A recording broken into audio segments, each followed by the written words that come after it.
नाफा जति छ, घाटा जति छ, कतै गएको छैन, त्यही छ, कागजमै छ। तर अहिले आएका विपरीत ध्रुवका जस्ता लाग्ने फाइनान्शियल स्टेटमेन्टहरू जुन छन् त्यो वास्तविकता नभइकन एकाउन्टिङ प्रिन्सिपल र अडिटिङ मेथोडोलोजी जुन छ त्यो फरक प्रक्रिया अपनाएको कारणले देखिएको हो। त्यति हो। त्यही हिसाबलाई डिप्रिसिएसन र ट्याक्स डिफरललाई फरक हिसाबले राख्ने हो भने एकातिर नाफा देखिन्छ, त्यही हिसाबलाई अर्को मेथड अपनाउने हो भने घाटा देखिन्छ। कुरा एउटै छ। तर अब यसलाई अझ प्रष्टसँग बुझ्नको लागि मैले यहाँ एउटा काल्पनिक बिजनेस कम्पनीको प्रॉफिट एन्ड लस स्टेटमेन्ट राखेको छु, हेर्नु लागेको एउटा। यहाँ कोलम बी मा एक प्रकारको र कोलम सी मा अर्को प्रकारको हिसाब छ। कम्पनी एउटै हो।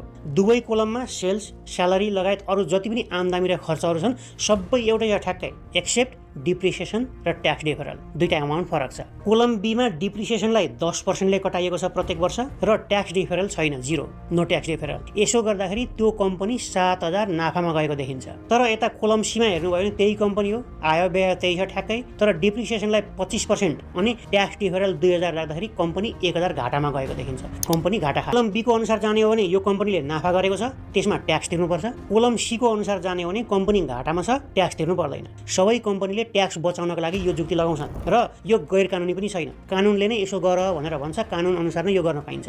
यो राजनीतिक स्टन्टबाजी पनि हुन सक्ने प्रशस्त आधारहरू छन्।